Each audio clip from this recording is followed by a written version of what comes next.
The air inside the chamber had gone cold, and I could hear my own pulse louder than the translator drones humming above the round black table. 214 days we had sat in that room, and on the 214th day, the Thren ambassador leaned forward and told us that humanity had exactly 1 hour left to sign away 3 of its own colonies. I stood behind General Mireille Katsaros, close enough to see the muscle in her jaw twitch once, and then go still. She did not look at the ambassador. She did not look at the human diplomats beside her, who were already whispering to each other in panic. She looked only at the clock on the far wall, counting down in a language none of us had chosen. My name is Aiden Voss, and I was her adjutant for 6 years before that day, and for many years after it. I carried her messages, her coffee, her silence. I thought I understood her. I did not understand her at all, not until that hour.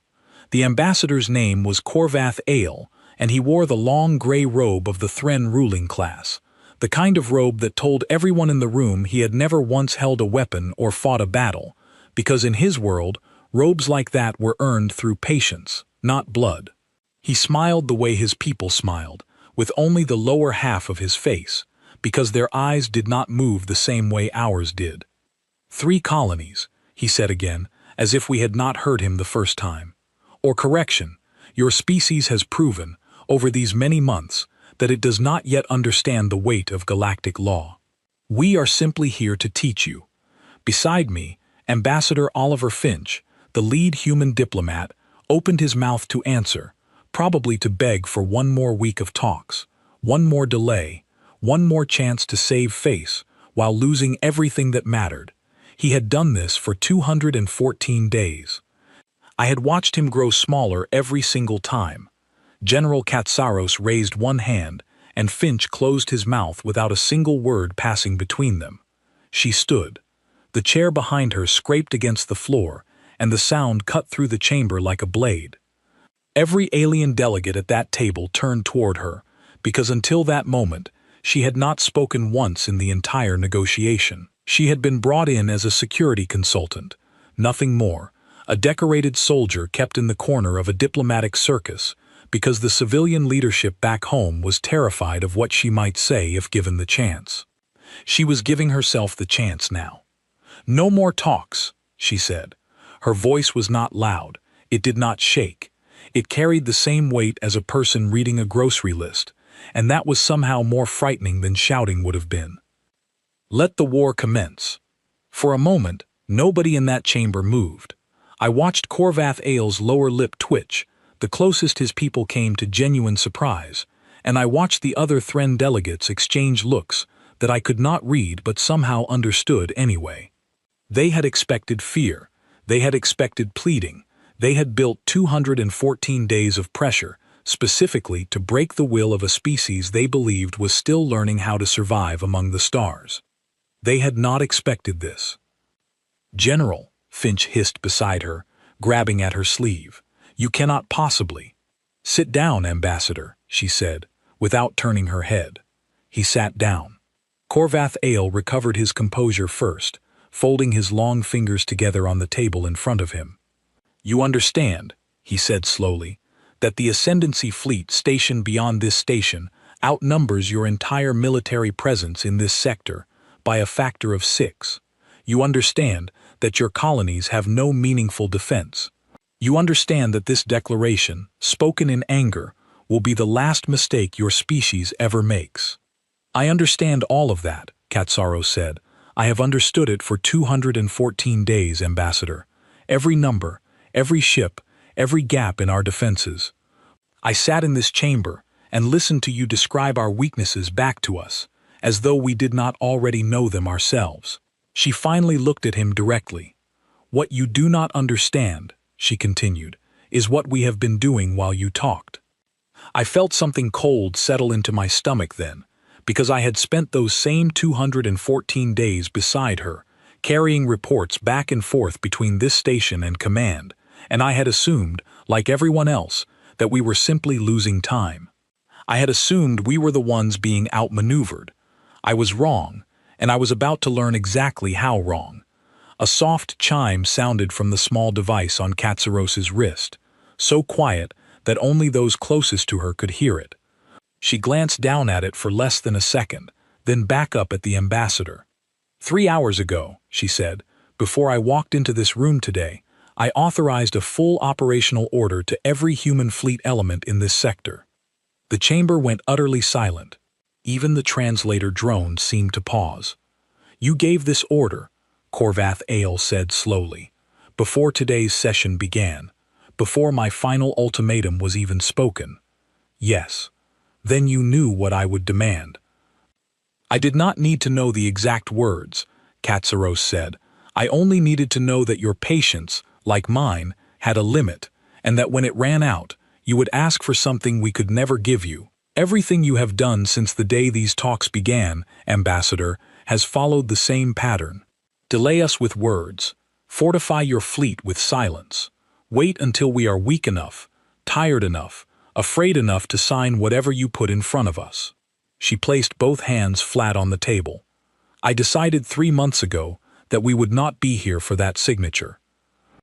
I remember watching the color drain from Ambassador Finch's face, not out of fear of the Thren, but out of the sudden and complete realization that the woman he had dismissed for months as a silent bodyguard had been running an entire war plan without his knowledge, without the knowledge of anyone in that civilian delegation. Corvath Ale's translator drone buzzed once, sharp and urgent, and I saw something flicker across his face that I had never seen from a Thren official before. It was not anger. It was the beginning of alarm. Ambassador, said one of his aides quietly, in a tone that carried across the whole table despite the whisper, we are receiving emergency signals from the relief fleet. That fleet is 3 days from arrival, Corvath Ale said, without looking away from Katsaros. There is nothing there to signal about. It is not signaling about its journey, the aide said. It has stopped transmitting. The silence that followed was the kind that presses against your ears, the kind that makes you aware of your own breathing. I watched General Katsaros's face, searching for even the smallest sign of doubt, some flicker that told me she was afraid of what she had just unleashed. I found nothing. She looked, if anything, relieved, the way a person looks when a burden they have carried alone for a long time is finally set down. You will find, she said quietly, that we have not spent these 214 days simply waiting for your permission to exist. Corvath Ale rose from his seat, his long robe sweeping the floor, his composure cracking at the edges for the first time since I had known him. This is an act of war against the entire ascendancy. No, Katsaros said. This is the end of a war you already started the day your ships entered our colonies and called it stewardship. I am simply the first human willing to say so out loud, in a room where you could hear it. She turned then and looked at me, and at the small handful of officers who had accompanied her into that chamber, and I understood without a single word that it was time to leave. Get everyone off this station, she said quietly, only for us to hear, now. We moved. Behind us, the chamber erupted into a storm of alien voices, translator drones overlapping each other in a dozen different tones of alarm, and somewhere far beyond the walls of that station, in the cold dark between stars, the first true shots of the war had already been fired, hours before anyone in that room had even known it was happening. I did not know it then, walking quickly down that corridor with my heart hammering against my ribs, but I was about to learn that General Mireille Katsaros had spent every single one of those 214 days building something the Thren Ascendancy never once considered possible. She had been building a trap made of patience, and we had all been standing inside it the entire time, waiting, just like the enemy, for the moment she finally chose to close it. The corridor lights flickered from white to a warning amber as we ran, and somewhere behind me, a station announcement began repeating itself in 3 different languages, telling everyone aboard to move calmly toward the evacuation pods. Nobody moved calmly. I saw human staff and Thren staff alike, pushing past each other, all of them wearing the same wide, frightened eyes, all of them suddenly citizens of the same terrified crowd, instead of two separate species locked in a negotiation. Katsaros did not run the way the others ran. She moved with long, even strides, the kind that eat distance without ever looking rushed, and I had to work to keep pace with her. Colonel Grace Bellamy fell in step on her other side, a woman I had only ever seen at a distance during the talks, quiet and unreadable, one of the officers Katsaros trusted enough to bring into that chamber. "Ma'am," Bellamy said under her breath, "Command wants confirmation. They want to hear it from you directly." "Then patch me through the moment we reach the shuttle," Katsaros said. "Not before. They are going to ask why you gave the order before the ambassador even spoke." "Let them ask."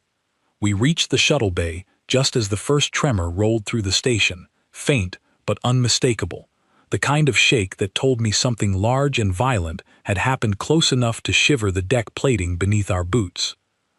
I grabbed the handrail without thinking, and beside me, a young Thren technician nearly fell before Bellamy caught his arm and steadied him without a second thought, an old habit of decency neither species had quite managed to unlearn, even now.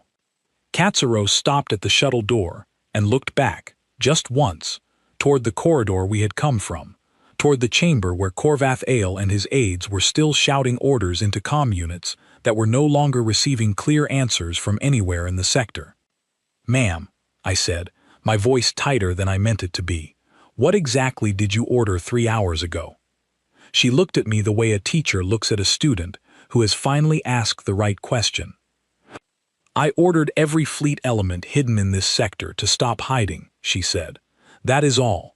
The rest, Lieutenant Commander, they will have to explain to their own command, if they still have one left to explain it to by morning." The shuttle doors closed behind us, and as we lifted away from the station, I pressed my face to the small viewport and watched Verity's Reach shrink behind us, its lights blinking in confused, uneven patterns, like a creature that had just woken up to find itself surrounded on all sides. I did not yet understand the shape of what she had built.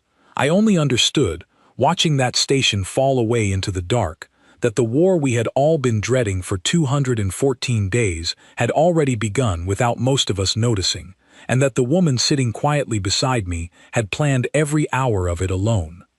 Command ship Meridian's Edge received us 4 hours later, and the moment I stepped off that shuttle, I understood that the war Katsaros had started was not a plan drawn up in desperation. It was a machine, already running, already breathing, and every officer aboard that ship moved like a person who had rehearsed this exact night 100 times before. The bridge was louder than I expected, full of calm, clipped voices reading numbers back and forth, but none of it felt like panic. It felt like the opposite of panic, like 100 small gears finally allowed to turn after months of being held still. Captain Daniel Marsh met us at the entrance to the command deck, still in his flight suit, sweat darkening the collar, his eyes bright with the kind of adrenaline that comes after surviving something rather than before it. He saluted Katsaros, but she waved it away before he could finish the motion. "Report," she said simply. "The Thren relief convoy is gone, General," Marsh said. 3 carriers, 6 escorts, wiped from the board in under 11 minutes. We lost 1 interceptor, 1. I felt my stomach twist, not from grief, because I did not know the crew of that single lost ship, but from the sheer size of the number he had just given me. 11 minutes, 3 carriers. I had spent 214 days believing our fleet in this sector barely existed at all. How, I asked, before I could stop myself, did we hide an entire ambush fleet from a species that has been watching our every movement for months? Katsaros looked at me, and for the first time since I had known her, she almost smiled. "We did not hide a fleet, Lieutenant Commander," she said. "We hid dozens of small ones." She walked toward the main display table, and the officers around it stepped back to give her room, the way people step back for someone who has clearly done this before, many times, in rooms just like this one. "The Thren fight the way their society is built," she said, tapping the display until a slow, orderly formation of red icons appeared, moving in wide, deliberate lines. "Everything flows from the top down. Every captain waits for a senior officer to confirm an order before acting. Every senior officer waits for someone above them. It is a beautiful system if your enemy is patient enough to let you use it. She tapped again, and a second formation appeared, this one made of dozens of scattered blue icons, none of them moving in any obvious pattern I could follow. "We built the opposite," she said. "Small squadrons, 6 ships or fewer, each one carrying its own decision authority. No captain in this fleet needs to wait for permission to adjust course, to change a target, to break formation the instant something changes. We gave every squadron leader the same authority I hold, scaled down to their own patch of space." "That sounds like chaos," Bellamy said quietly, though I could hear she did not mean it as a criticism. "It is chaos," Katsaros agreed. "Controlled chaos, built from months of shared training and a single unifying doctrine every officer in this fleet memorized before we ever sat down at that negotiating table. The Thren cannot predict chaos the same way they predict order, because their entire military culture has never needed to." Marsh gestured toward a data slate, and an image appeared showing wreckage tumbling silently through open space, lit only by the dying glow of a shattered carrier hull. "They never saw us coming," he said. "Our sensors read like background noise to them. Small clusters of debris and mining equipment scattered across a dozen systems. They had no reason to look twice, because nothing about us matched what a fleet was supposed to look like." I stared at that image for a long moment, and something cold and slow settled into my chest. Not fear exactly, but the sudden dizzying understanding that everything I had believed about our weakness during those 214 days of talks had been carefully, deliberately fed to me, along with everyone else on that station, including the Thren. "You let us believe we were losing," I said quietly. "I let everyone believe it," Katsaros said, "including most of our own civilian leadership. The fewer people who knew the truth, the fewer chances there were for that truth to slip out before we were ready." There was no apology in her voice, and somehow that made it easier to accept rather than harder. She had not lied to torment us. She had lied because the war depended on it, and because she understood, better than anyone else in that chamber, exactly what the Thren were capable of if they suspected the truth even one day too early. A young communications officer, barely out of training by the look of her, hurried onto the bridge with a data pad clutched against her chest. "General, we have a priority signal from Thren command channels. It is not encrypted. I think they want us to hear it." Katsaros nodded, and the young officer, whose name tag read Ellen Hart, played the recording through the bridge speakers. The voice that filled the room belonged to a Thren officer I did not recognize, older and rougher than Korvath Ail's careful diplomatic tone, cracking with something that sounded almost like disbelief. "This is Fleet Commander Senec Tar, addressing the human delegation directly. Your general has committed an act that our historians will study for generations. Whether in awe or in horror, I cannot yet say. You have destroyed one relief convoy.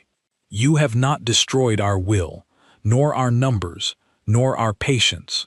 We will meet whatever this new strategy of yours intends to become, and we will answer it with everything the Ascendancy commands."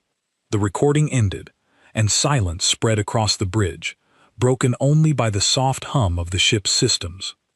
"He is not wrong," Marsh said quietly. "One convoy does not win a war." "No," Katsaros agreed. "It buys us something more valuable than a single victory. It buys us doubt." She turned to face the room fully now, and I realized, watching her, that this was the first time since I had met her that she looked entirely like herself. None of the careful stillness she had worn for 214 days at that negotiating table.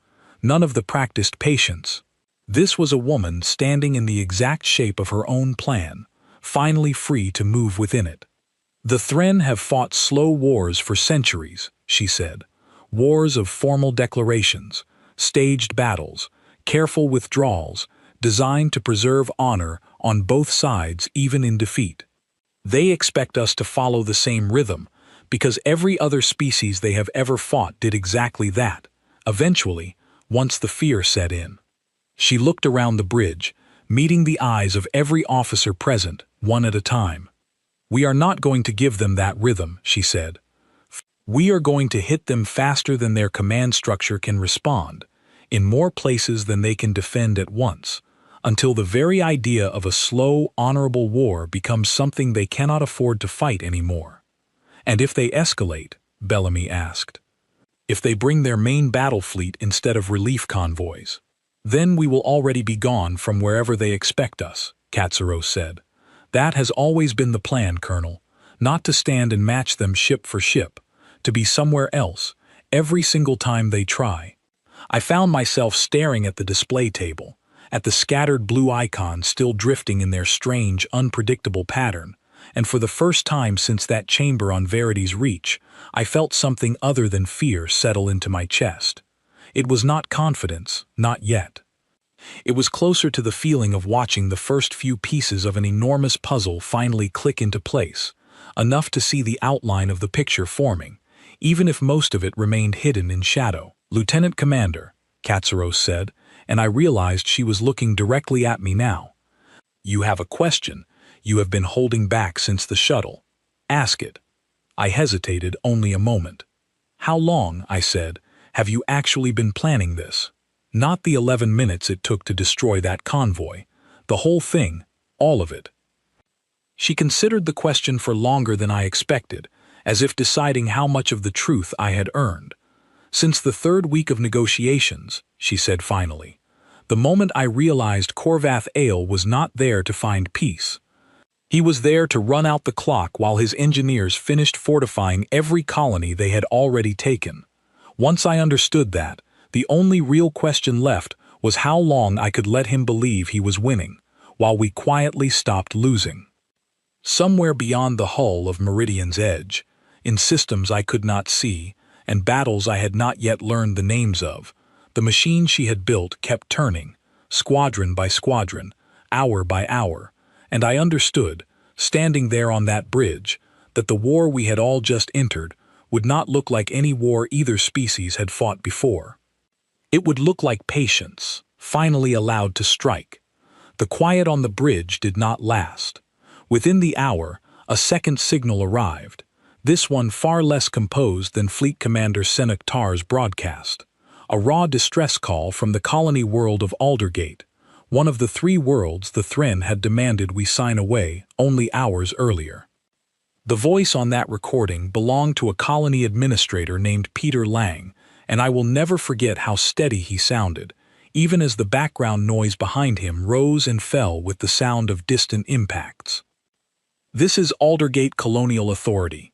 Thren garrison ships have raised alert status across the entire orbital ring. We do not know if this is retaliation for the convoy or simple caution, but civilian ships are being ordered to stand down and remain in place. We are requesting any available support, and we understand that support may not exist." Katsaros listened to the entire message without interrupting, her hands folded behind her back, her posture unreadable. When it ended, she turned to Marsh. "Distance to Aldergate from our nearest hidden squadron," she said.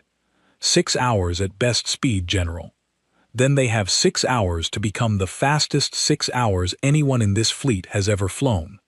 Marsh nodded and moved immediately toward the communications station, already speaking rapid orders into his own comm unit, and I watched the strange, scattered pattern of blue icons on the display table shift, 3 of them breaking away from their positions and beginning a slow curve toward a system marked Aldergate.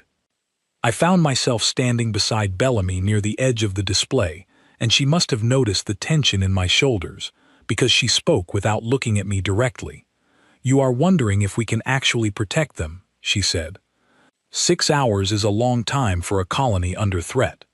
"I am wondering," I admitted, "how many more messages like that one we are going to hear before this is over." "All of them," she said simply. "Every single one. That is the price of moving first, Lieutenant Commander. We do not get to choose which colony calls for help, or when, or how frightened the voice sounds when it does." Katsaros must have heard part of our conversation, because she stepped closer, her voice lower than before, meant only for the 2 of us. "Colonel Bellamy is right," she said. I did not choose this war to avoid losing people. I chose it because we were already losing them, slowly, quietly, one signed treaty at a time, and nobody back home wanted to admit it out loud. At least now, when someone calls for help, we are close enough to answer. She looked at the display table again, at the small blue icons curving steadily toward Aldergate, and for just a moment, something in her expression softened into something almost like grief, quickly hidden again beneath the same calm mask she had worn for 214 days. "Lieutenant Commander," she said, "contact Ambassador Finch. Tell him the civilian government will need to prepare a public statement within the hour. They are no longer negotiators. As of this morning, they are wartime leadership, whether they wanted the title or not." I moved to obey, my mind already racing ahead to the words I would need to choose carefully, but before I reached the communication station, a new alert chimed across the bridge, sharper and more urgent than the last. "General," Hart called out, "long-range sensors are picking up movement from the Thren Central Staging System. Multiple large signatures, powering up in formation." Katsaros crossed the bridge in 3 quick strides and studied the readout over Hart's shoulder. "How many?" she asked. "At least 40 capital signatures, General. Possibly more, once they clear the interference near their home system."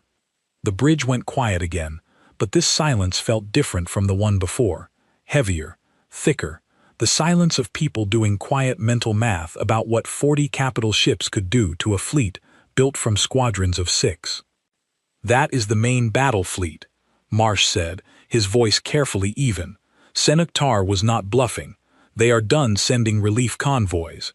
Katsaros straightened slowly, and when she spoke again, her voice carried none of the fear I felt tightening in my own chest. "Good," she said. Every head on the bridge turned toward her. "They have finally stopped playing the slow, careful game they think we do not understand," she continued. "A fleet that large cannot hide, cannot turn quickly, cannot respond to a dozen small emergencies at once. Every ship in that formation is a promise that somewhere else in this sector, another colony, another convoy, another supply line, is left undefended." She looked around the bridge, meeting eyes that had softened with fear only a moment earlier, and something in her steady certainty seemed to pass into each of them in turn. "We are not going to meet that fleet head-on," she said. "We are going to make sure it spends the next several days chasing shadows across half this sector, while we finish what we actually came here to do." "Which is?" I asked, unable to stop myself. She turned to look at me, and in her eyes I saw the same quiet, patient fire I had first glimpsed in that negotiating chamber, hours and a lifetime ago. "Free every colony they have already taken," she said, "before that fleet ever finds a fight worth catching." Somewhere far ahead of us, in the dark between stars, 40 Thren capital ships began moving in slow, deliberate formation toward a war they believed they understood. And somewhere, just as far ahead, 3 small human ships raced toward a frightened colony that had no idea help was already 6 hours closer than it had any right to expect. I stood on that bridge and understood, for the first time completely, that the war General Katsaros had declared was not a single battle waiting to be won or lost.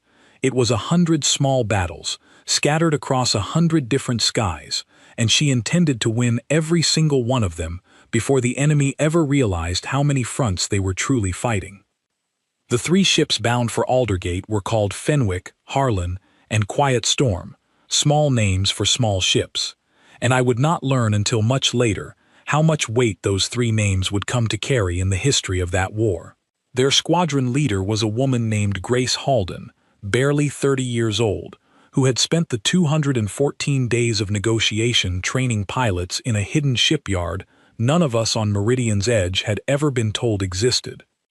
I only knew this because Katsaros allowed me to monitor the operation from the bridge, standing close enough to hear every transmission as it came through, and close enough to watch her face for any sign of the fear she refused to show anyone else. Halden's voice came through clear and steady, as her squadron dropped out of transit at the edge of the Aldergate system, 5 hours and 40 minutes after leaving their hidden position, faster than even Marsh had believed possible. Meridian's Edge. This is Halden. We have eyes on the colony. Garrison ships are holding position in low orbit. No active bombardment yet, but their weapons are hot, and their formation looks like they are preparing to make an example of somebody. Copy, Halden, Marsh answered. You are cleared to engage at your discretion. Command authority is yours. I remember how strange that phrase sounded to me then. Cleared to engage at your discretion, spoken so casually across a comm channel to a woman flying toward 3 enemy warships with only 2 others beside her.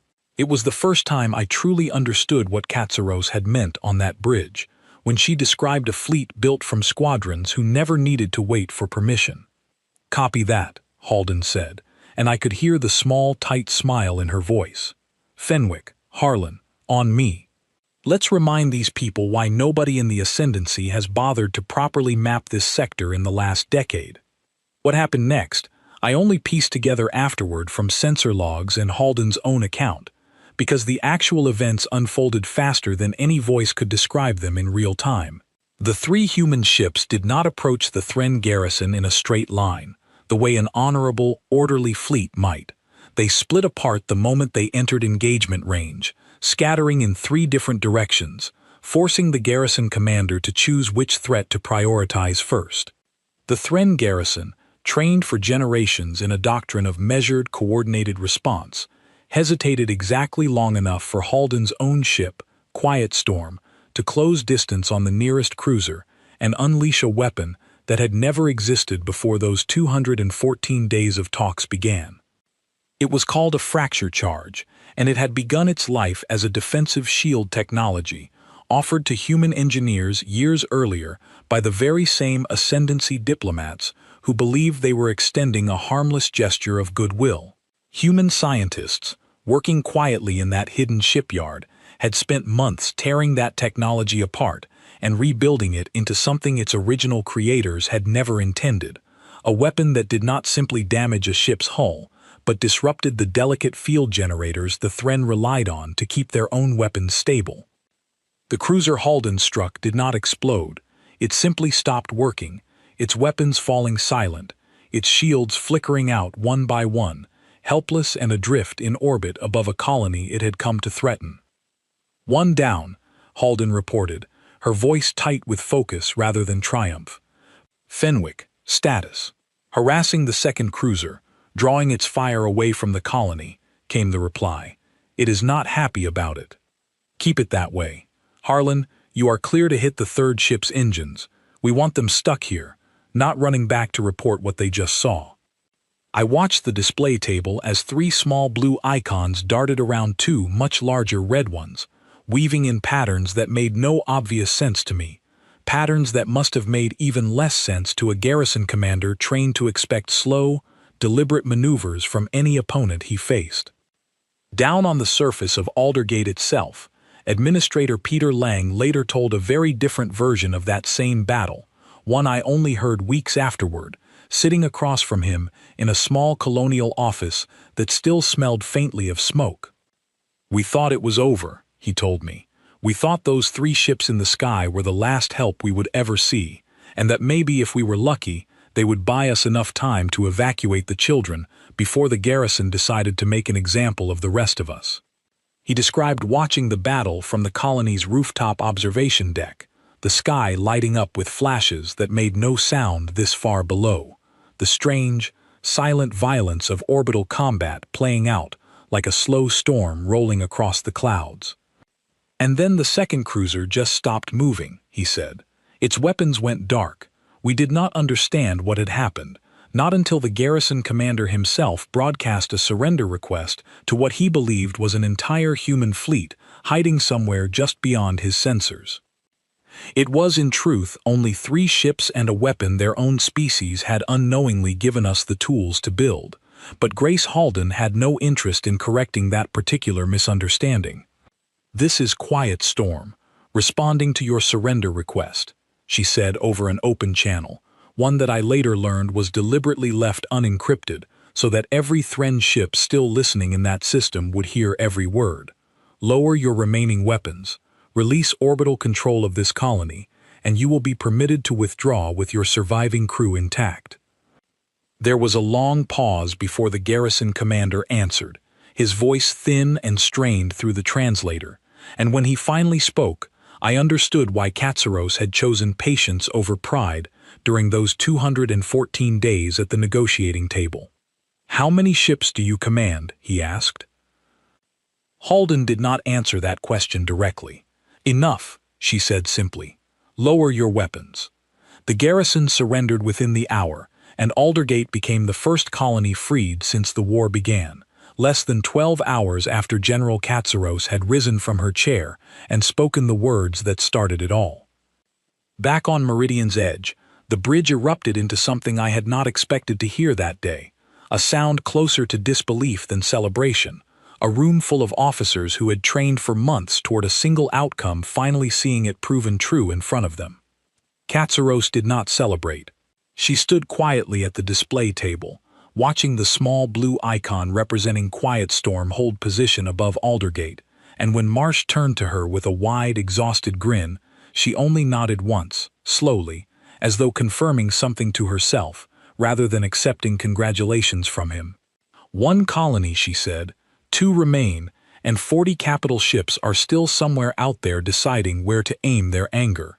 "General," Bellamy said carefully, "should we not take a moment to acknowledge what Halden's squadron just accomplished?"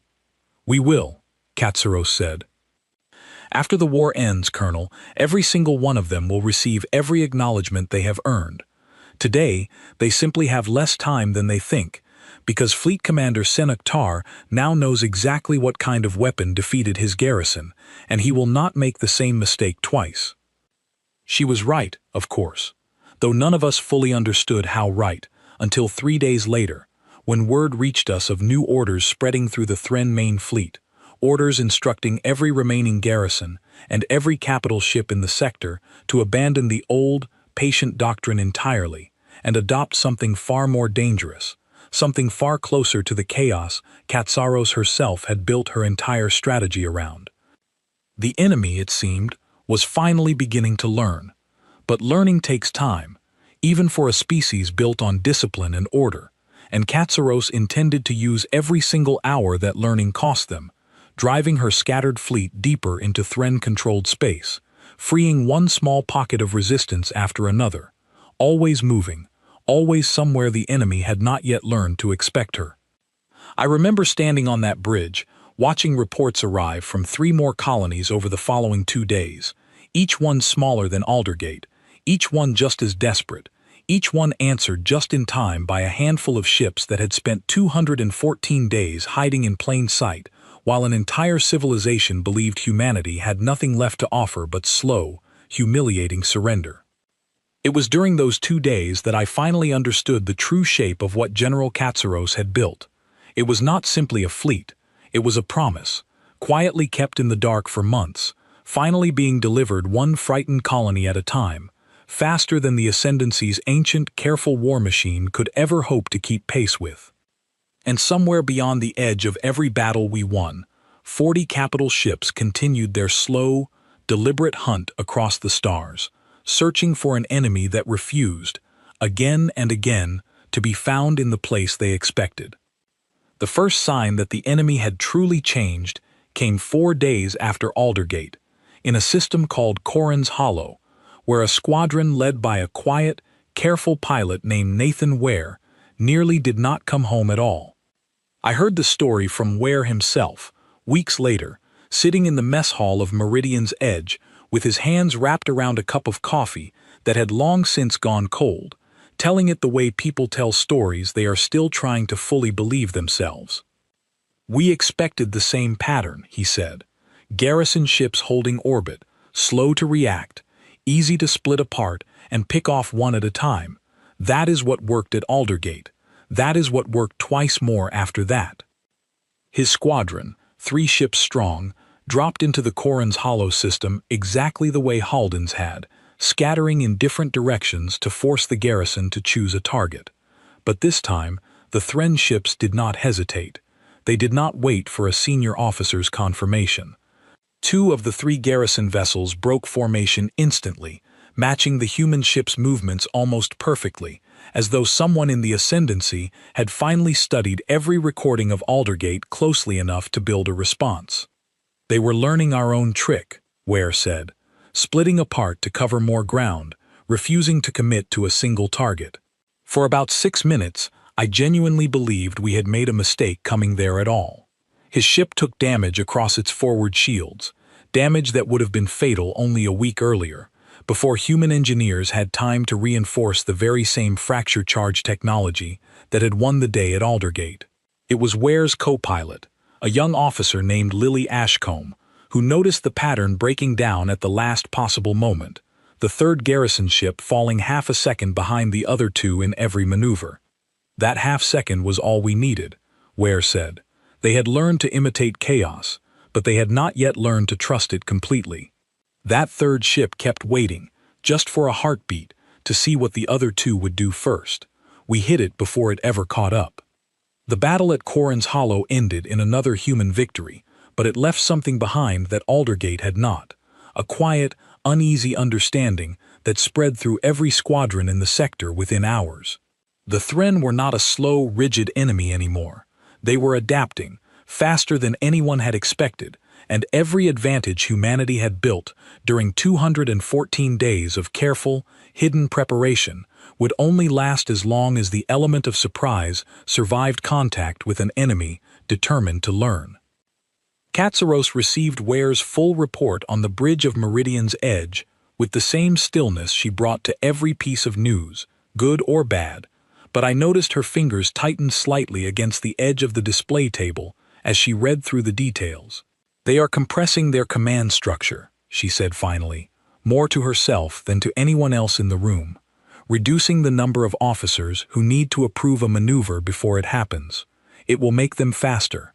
It will also make them careless, if we can find the right moment to punish that carelessness. "How long before their entire fleet adapts the same way?" Bellamy asked. "Days," Katsaros said. "Perhaps less. Fleet Commander Senuk Tar strikes me as a man who learns quickly, and learns from every failure rather than simply resenting it." I found myself watching her closely in that moment, searching for any sign of doubt creeping into the calm she had maintained since that chamber on Verity's Reach, but if doubt existed anywhere inside her, she did not allow it anywhere near her face. "Then we stop repeating the same trick," she said. "Marsh, pull every squadron report from the last 4 engagements. I want 3 new approach patterns designed by tonight, none of them resembling what we have already shown the enemy." 3 new patterns in one night, Marsh said carefully. "General, our people have barely slept since this began." "I know," Katsaros said, and for just a moment, something heavy passed across her expression, quickly hidden again. "Every hour we rest is an hour Senuk Tar uses to finish learning our first pattern completely. I do not like asking this of them, Captain. I am asking it anyway, because the alternative is losing pilots like Ware and Ashcombe to a mistake we could have prevented with one more sleepless night." It was in that moment, watching her weigh the exhaustion of her own people against the lives she might save by pushing them further, that I finally understood something about General Mireille Katsaros that 214 days of careful silence had never once revealed to me. She did not enjoy this war. She did not relish the numbers on that display table, or the small blue icons representing real people flying real ships into real danger, with every single order she gave. She simply believed, completely and without hesitation, that the cost of losing this war would be far greater than the cost of fighting it well, and she had built her entire strategy, every quiet month of preparation, every carefully hidden shipyard, around making certain that belief was proven correct. By the following morning, 3 new approach patterns had been drawn up, tested through rapid simulations, and distributed to every squadron still active in the sector, and for the first time since the war began, I heard Katsaros allow herself something close to a genuine laugh, quiet and brief, when Marsh reported that 2 of the 3 patterns had already been nicknamed by the pilots testing them, names far less formal than anything that would ever appear in an official record. Somewhere beyond our sensors, The Thren main fleet continued its slow, determined hunt, no longer moving with the same rigid confidence it had carried at the start of the war, but no less dangerous for having learned, at last, to doubt itself just a little. And somewhere closer, in a dozen scattered systems across that contested sector, human squadrons prepared to test whether patience, once broken open into action, could keep outrunning an enemy determined never to be caught the same way twice. The turning point of that war came at a colony called Brindlemore, 7 days after the chamber on Verity's reach, and it began not with a human fleet dropping out of transit, but with something none of us had planned for at all, something that came entirely from the people of Brindlemore themselves. I learned the full story only after the battle ended, pieced together from survivor accounts and the careful, exhausted report of a colonial militia leader named Daniel Foss, a man who had spent the entire 214 days of negotiation quietly organizing something the Thren garrison stationed above his world never once suspected existed.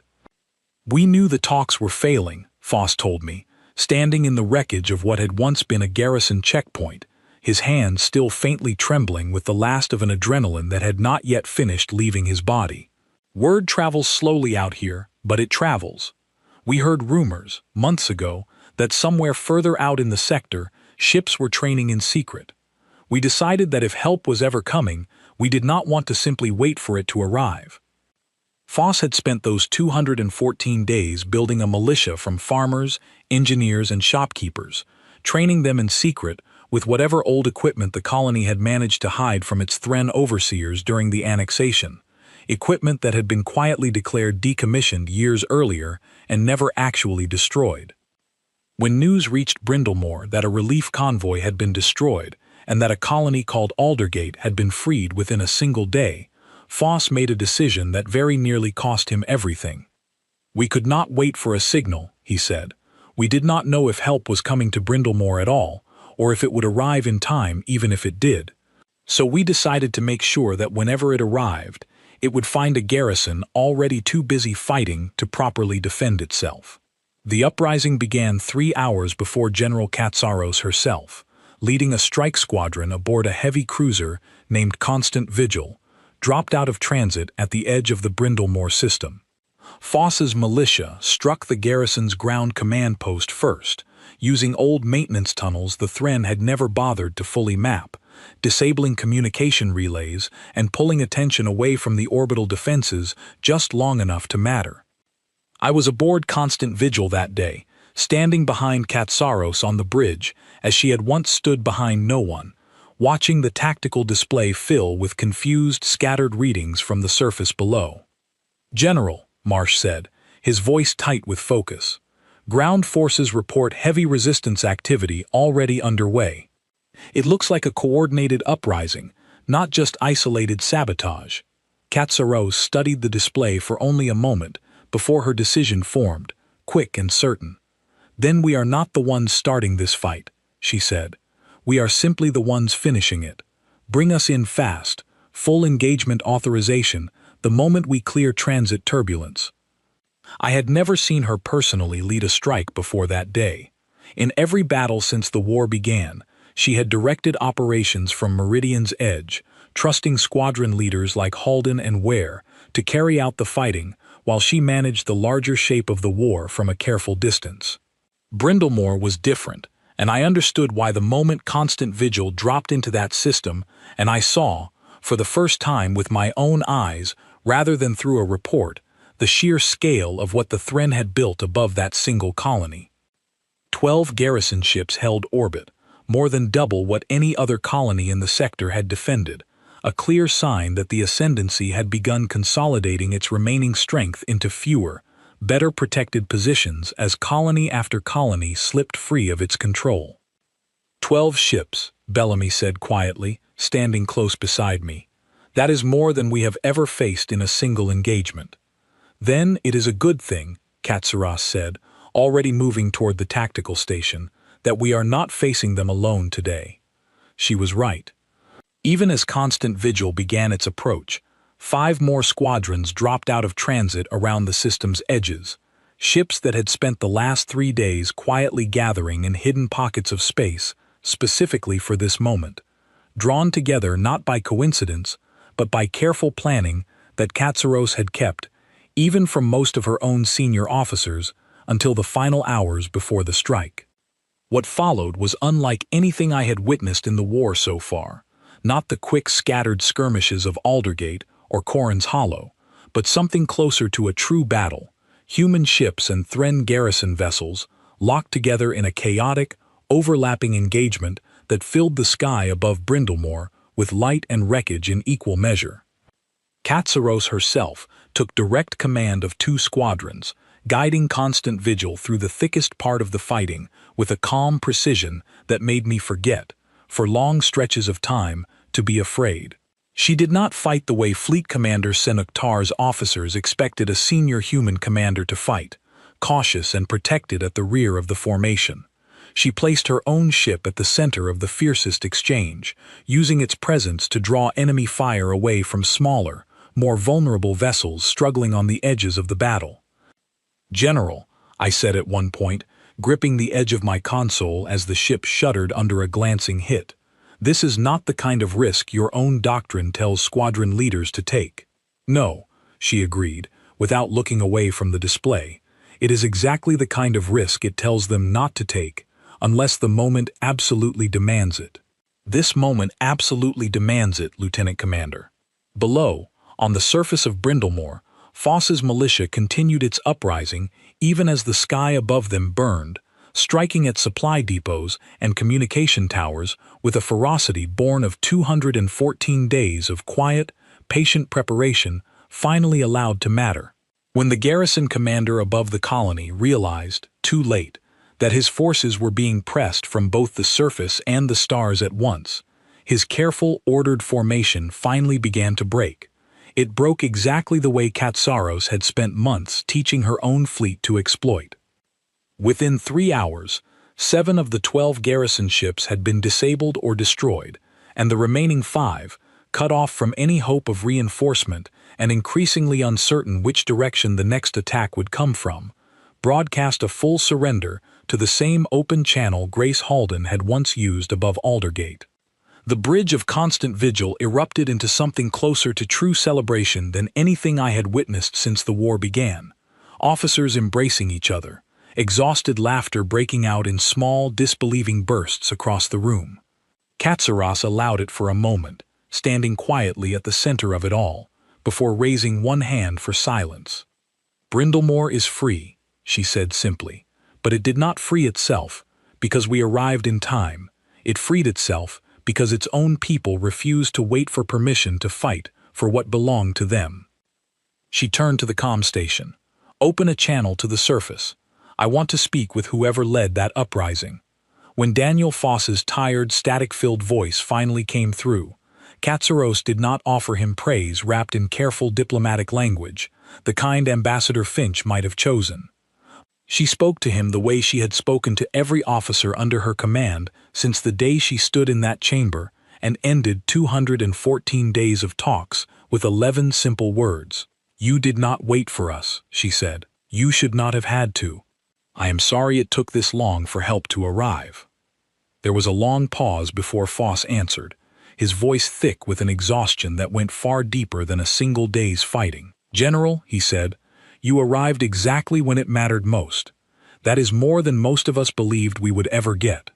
Word of Brindlemoor spread through the sector faster than any official report could carry it, faster even than the Thren's own damaged communication network could contain it. And somewhere far beyond the edge of that battle, Fleet Commander Senuktar received the news of his largest garrison's fall with what his own officers would later describe as a long, heavy silence, the first true crack in a command structure that had, until that day, never once questioned whether this war could still be won. We did not learn the details of what happened inside Thren Command until much later, after the war had ended, and careful diplomatic exchanges finally allowed both sides to compare notes on the same events from opposite sides of the battlefield. But the picture that eventually emerged painted a very different scene from the calm, disciplined confidence Corvath Ale had shown us in that chamber on Verity's Reach. Fleet Commander Senuktar, according to accounts later shared through official channels, had spent the days following Brindlemore arguing bitterly with the very same civilian ambassador who had once demanded our unconditional surrender. Corvath Ale, it seemed, believed the loss of a single fortified colony, however painful, remained a survivable setback within a war the ascendancy still held every advantage in fighting. Senuk-Tar believed something far more dangerous and far closer to the truth. He believed the war had never truly been a contest of numbers at all. Every colony we lose, he reportedly told the ascendancy's ruling council, in a message intercepted and later confirmed by our own intelligence officers, is not simply a colony. It is proof, spreading faster than any battle report, that this enemy cannot be predicted, cannot be delayed, and cannot be relied upon to fight the kind of war our doctrine was built to win.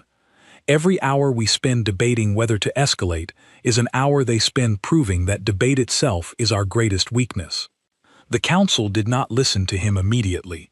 It would take 2 more colonies and 1 more devastating loss even larger than Brindlemore before the full weight of his warning finally reached the people with the authority to act on it.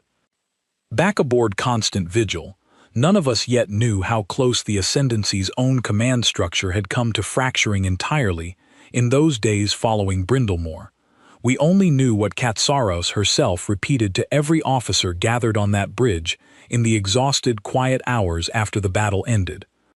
"This is not the end of the war," she said, standing at the center of a room still littered with the small, worn signs of a fight that had cost real lives, real ships, real futures that would never be lived the way they might have been.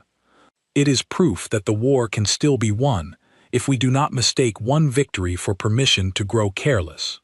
Bellamy, standing near the edge of the group, asked the question I suspect every officer in that room had been quietly holding back.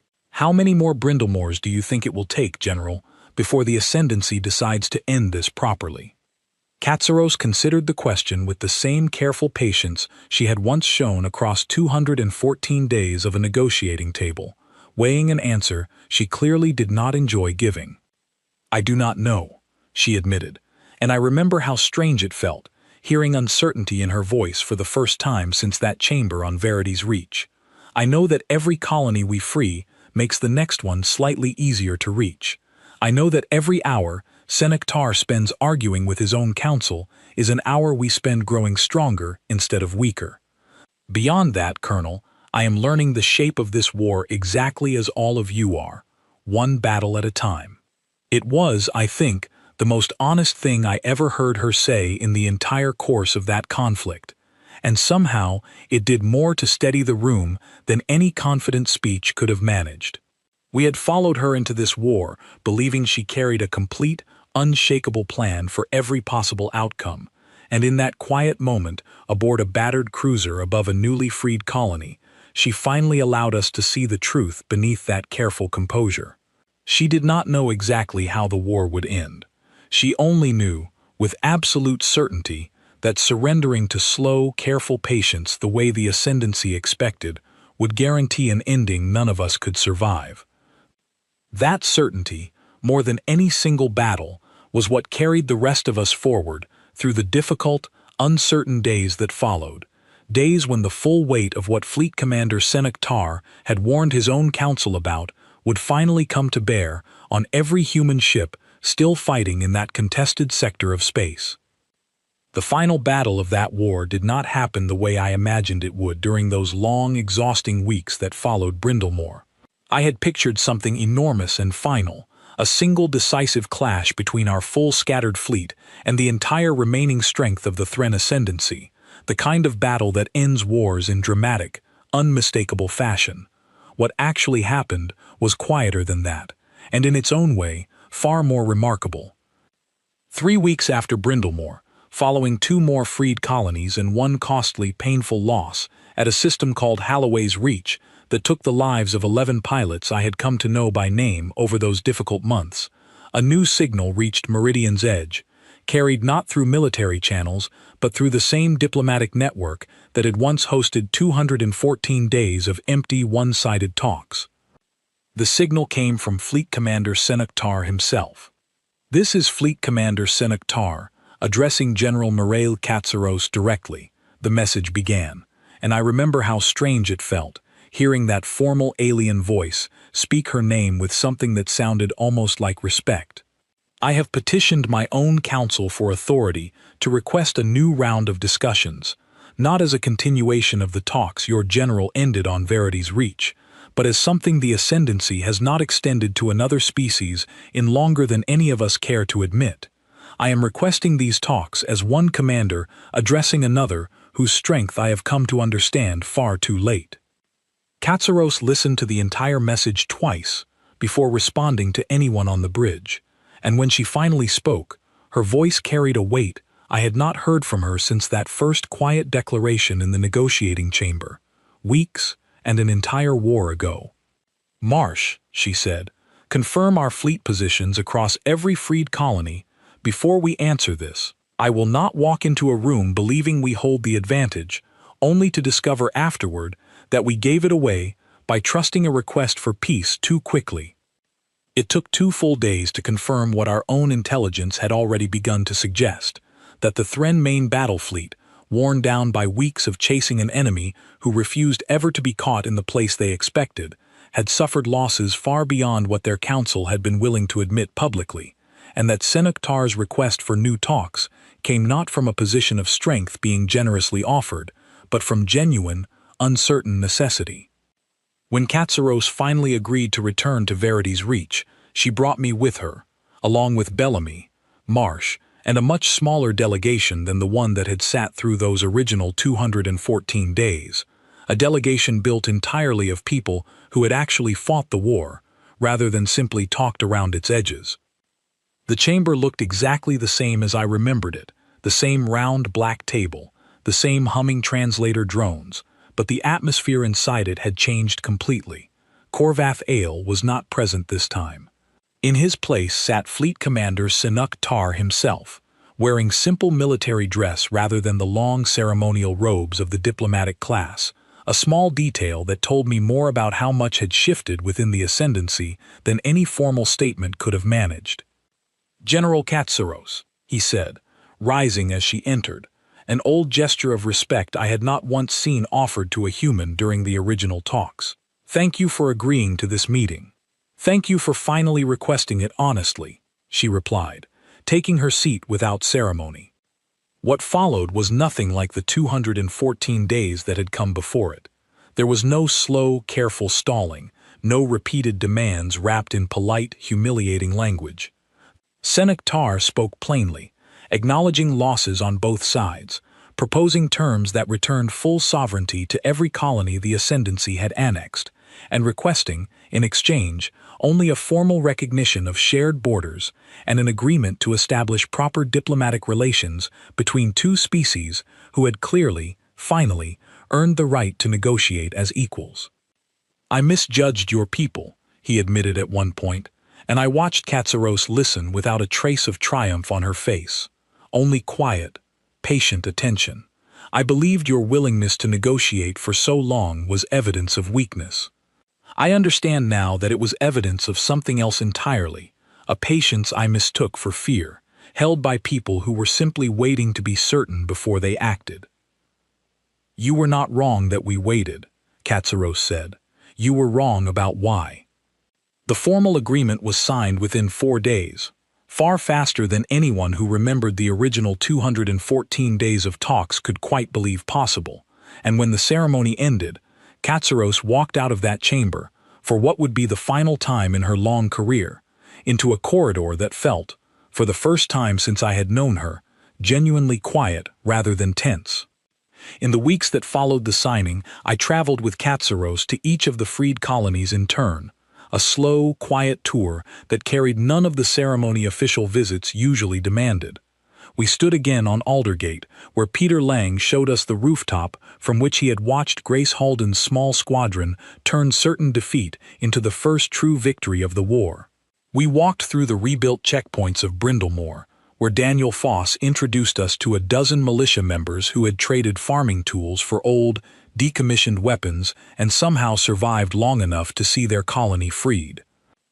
At Holloway's Reach, the colony that had cost us 11 pilots during the difficult weeks before the final peace. Katsaros insisted on visiting the small memorial the surviving crew had built themselves, a simple wall bearing 11 names carved into salvaged hull plating. She stood in front of that wall for a long time, longer than any schedule allowed, reading each name slowly, as though committing them permanently to a memory she never intended to let soften with time. "You knew all of them," I said quietly, standing beside her. "I knew their files," she corrected gently, "their training records, their squadron assignments, the reports their commanding officers filed after every engagement.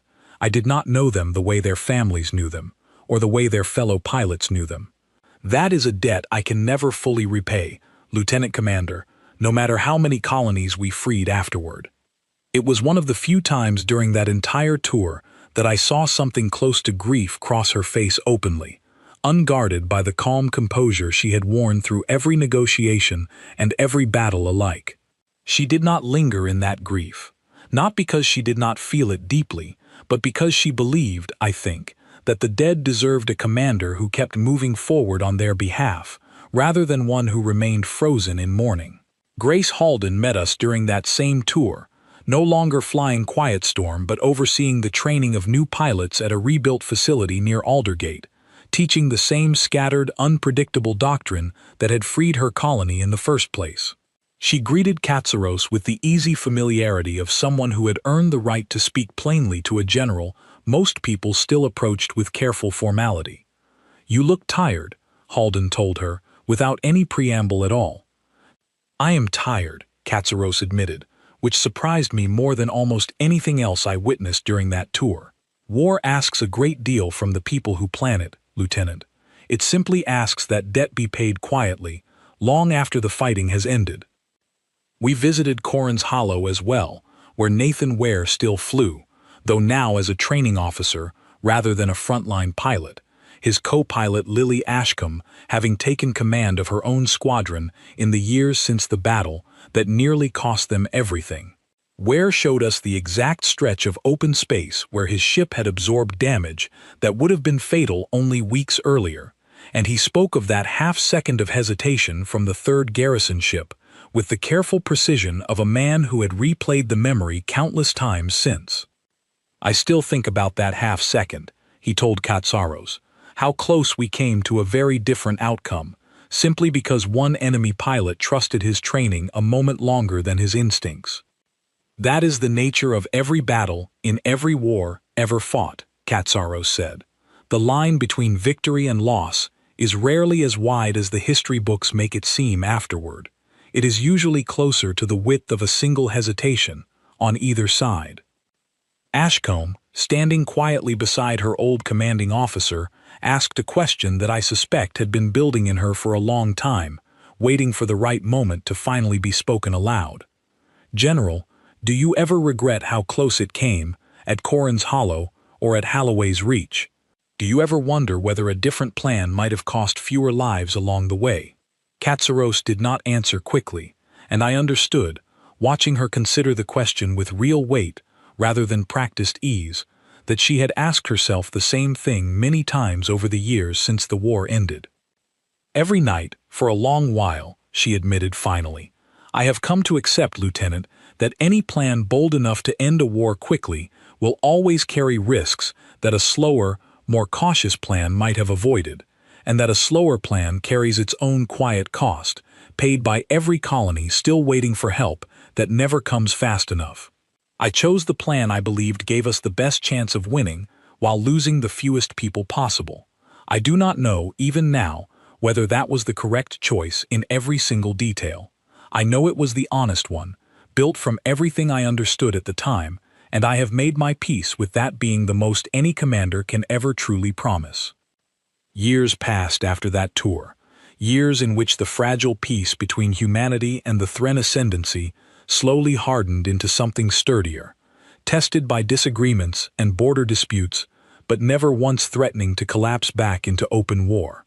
Senuk Tar remained an active voice in ascendancy politics throughout those years, and it was largely through his continued influence that the initial peace agreement grew into something closer to genuine partnership between our two peoples, an outcome none of us aboard Meridian's Edge had quite dared to imagine during those desperate early weeks of fighting.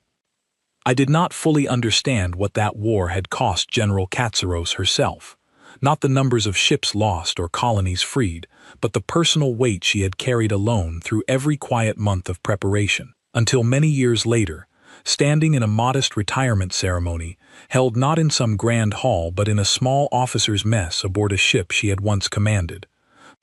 A young officer, barely older than Ellen Hart had been during those first frantic days of the war, asked her the question I suspect every person who ever studied that conflict eventually wanted answered. "General," the young officer said, "why did you wait so long to strike? You knew, months before that final ultimatum, exactly what the Thren intended. Why not act sooner and spare so many colonies the fear of those 214 days?" Katsaros considered the question with the same unhurried patience she had once shown across an entire war, and when she finally answered, her voice was softer than I remembered it being on that bridge, softer than the calm, unshakable tone that had once silenced an entire alien delegation. "Because a war started too early," she said, "is a war fought from fear, and fear makes poor decisions look reasonable in the moment they are made. I needed every one of those 214 days, not to convince the Thren we were weak, but to make absolutely certain, in my own mind, that when I finally said the words I said in that chamber, I would never once need to doubt them again." She paused, looking around the small room at faces both young and familiar, people who had fought a war that had asked more of them than any of them had expected to give. "I never wanted no more talks to mean no more diplomacy," she said finally.